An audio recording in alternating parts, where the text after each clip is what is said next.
இந்த வாரம் coffee with சாரால பலாப்பழம் ரெசிபிஸ். வாங்க என்ன ரெசிபின்னு பார்க்கலாம். ஒரு ப்ரெஷர் பேன்ல விதை நீக்கின 10 அல்லது 12 பீஸ் பலாப்பழத்தை சேர்த்துக்கோங்க. 1/4 கப் அளவுக்கு தண்ணி சேர்த்துட்டு 2 விசில் வர வரைக்கும் வேக வச்சு எடுங்க.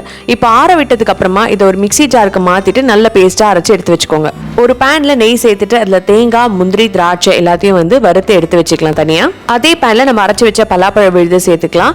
வெள்ளத்தை தண்ணியில ஆல்ரெடி நான் கரைச்சி எடுத்து வச்சிருக்கேன். அதையும் உள்ள சேர்த்துட்டு இப்போ இது திக்கார வரைக்கும் கொதிக்க விடணும். ரெண்டாவதா எடுத்த தேங்காய் பாலை சேர்த்து 3 ல இருந்து 4 நிமிஷம் கொதிக்க விட்டதுக்கு அப்புறமா நல்ல திக்கான முதல் தேங்காய் பாலை சேர்க்கணும். ஒரு கொதி வந்ததும் அதுல ஏலக்காய், வறுத்து வச்ச முந்திரி, திராட்சை எல்லாம் சேர்த்து இறக்குனீங்கன்னா சூப்பரான ஜாக் ஃப்ரூட் பாயசம் தயார்.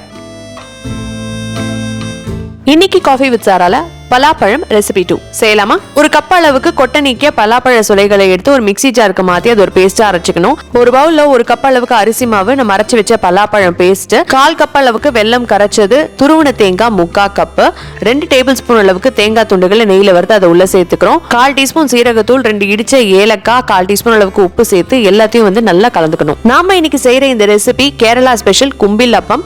மலையாளத்துல கும்பில்னா கோன், அதனால வாழை இலைகளை இந்த மாதிரி நீளமா கட் பண்ணி இதை கோன் ஷேப்ல இந்த மாதிரி நம்ம தயார் செஞ்சு வச்சுக்கிறோம். இதுல 1 அல்லது 2 டேபிள் ஸ்பூன் அளவுக்கு மாவை உள்ள வச்சுட்டு அந்த வாழை இலை மேல இருக்க மடிப்பை வச்சு மூடிடணும். இதை பே லீஃப்லயும் செய்யலாம். நம்ம வாழை இலை செஞ்சிருக்கோம். இதுல 8 போல இந்த கோன்ஸ் கிடைச்சது. இப்போ அதை ஒரு இட்லி குக்கர்ல வச்சு நம்ம வேக வைக்க போறோம். ஒரு 10 ல இருந்து 12 நிமிஷம் வேக வச்சு திறந்தோம்னா ரொம்பவே ருசியான பலாப்பழம் கும்பில் அப்பம் தயார். இது ஒரு நல்ல ஈவினிங் ஸ்நாக்கா இருக்கும். கண்டிப்பா இந்த பலாப்பழ சீசனுக்கு ட்ரை பண்ணி பாருங்க. சம்மருக்கு ஏற்ற மாதிரி குழு குழுன்னு பலாப்பழத்தை சாப்பிட்றதுக்கு இன்னைக்கு பலாப்பழத்துல குச்சி ஐஸ் செய்யலாமா? அதுக்கு ஒரு மிக்ஸி ஜார்ல 250 கிராம் போல பலாப்பழம் சுளைகளை சேர்த்துக்கோங்க. கூடவே 250 ml போல ஃப்ரெஷ் கிரீம் ஆட் பண்ணி நல்லா மிக்ஸி ஜார்ல போட்டு பிளெண்ட் பண்ணி எடுத்தீங்கன்னா இந்த மாதிரி திக் அண்ட் கிரீமியா இருக்கும். இதை எடுத்து வச்சிருவோம். அடுத்து ஒரு பேன்ல 1/2 லிட்டர் அளவுக்கு பால் சேர்த்துக்கோங்க. அதுல கொதி வந்ததும் 1/2 கப் அளவுக்கு சர்க்கரை, 2 டேபிள் ஸ்பூன் அளவுக்கு பால் பவுடர் சேர்த்துட்டு எல்லாத்தையும் கலந்துட்டு நல்லா சுண்டி வர வரைக்கும், அதாவது ஒரு கண்டென்ஸ் மில்க் பதத்துக்கு வர வரைக்கும் இதை காய்ச்சிட்டு ஆற வச்சுட்டு அதையும் இந்த மிக்ஸி ஜார்ல போட்டுட்டு இன்னும் நல்லா கிரீமியா பிளெண்ட் பண்ணி எடுத்துக்கோங்க.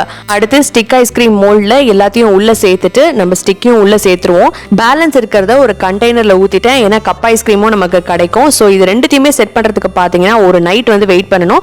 நான் 24 ஹவர்ஸே விட்டுட்டேன். ஸோ நெக்ஸ்ட் டே பாத்தீங்கன்னா இதை எடுத்து தண்ணியில கொஞ்சம் வச்சுட்டு ஒரு 1 மினிட் போல வச்சு எடுத்தோம்னா சூப்பரான பலாப்பழம் குச்சி ஐஸ் தயார். அது மட்டும் இல்லாம கப் ஐஸ்கிரீமும் நல்ல கிரீமியா இருந்தது. மேல நட்ஸ் போட்டு சர்வ் பண்ணீங்கன்னா குழந்தைங்களா சூப்பரா என்ஜாய் பண்ணுவாங்க. ஜாக் ஃப்ரூட் சீரிஸ்ல இன்னைக்கு பலாக்கொட்டையை வச்சு தான் ரெசிபி. வாங்க எப்படி செய்யுதுன்னு பார்க்கலாம். பலாக்கொட்டையெல்லாம் கழுவி காய வச்சுட்டு இப்போ அதோட தோல் எல்லாம் உரிச்சு எடுத்துக்கலாம். உரிச்ச இந்த பலாக்கொட்டையெல்லாம் திருப்பி ஒரு தடவை தண்ணியில அலசிட்டு இப்போ அதெல்லாம் கட் பண்ணி எடுத்துக்கோங்க. கட் பண்ண பலாக்கொட்டைகளை ப்ரெஷர் குக் பண்ணி எடுக்க போறோம். அதுக்கு தண்ணி, உப்பு, மஞ்சத்தூள் 3த்தையும் சேர்த்துட்டு ஒரு 2 விசில் போல நம்ம வேக வச்சு எடுக்க போறோம். இன்னொரு பேன்ல எண்ணெய் ஊத்தி சூடு பண்ணிட்டு அதுல காஞ்ச மிளகாய், கையளவுக்கு கருவேப்பிலை, வெங்காயம் 1 நறுக்கி சேர்த்துக்கோங்க. ஒரு 2 நிமிஷம் போல வதக்கிட்டு இஞ்சி பூண்டு விழுது சேர்த்துக்கோங்க. பச்சை வாசனை போற வரைக்கும் வதக்கிட்டு நம்ம வேக வச்சு எடுத்த இந்த பலாக்கொட்டைகளையும் உள்ள சேர்த்துக்கலாம். அந்த தண்ணியோட கூடவே தேவையான அளவுக்கு உப்பு, மிளகாத்தூள், தனியாத்தூள் சேர்த்து நல்லா கொதிக்க விடணும். அதுக்கப்புறமா கடைசியா கரம் மசாலா தூள் தூவி எல்லாத்தையும் நல்லா கலந்துட்டு கையளவு கருவேப்பிலை தூவி இறக்குனா சூப்பரான பலாக்கொட்டை வறுவல் தயார்.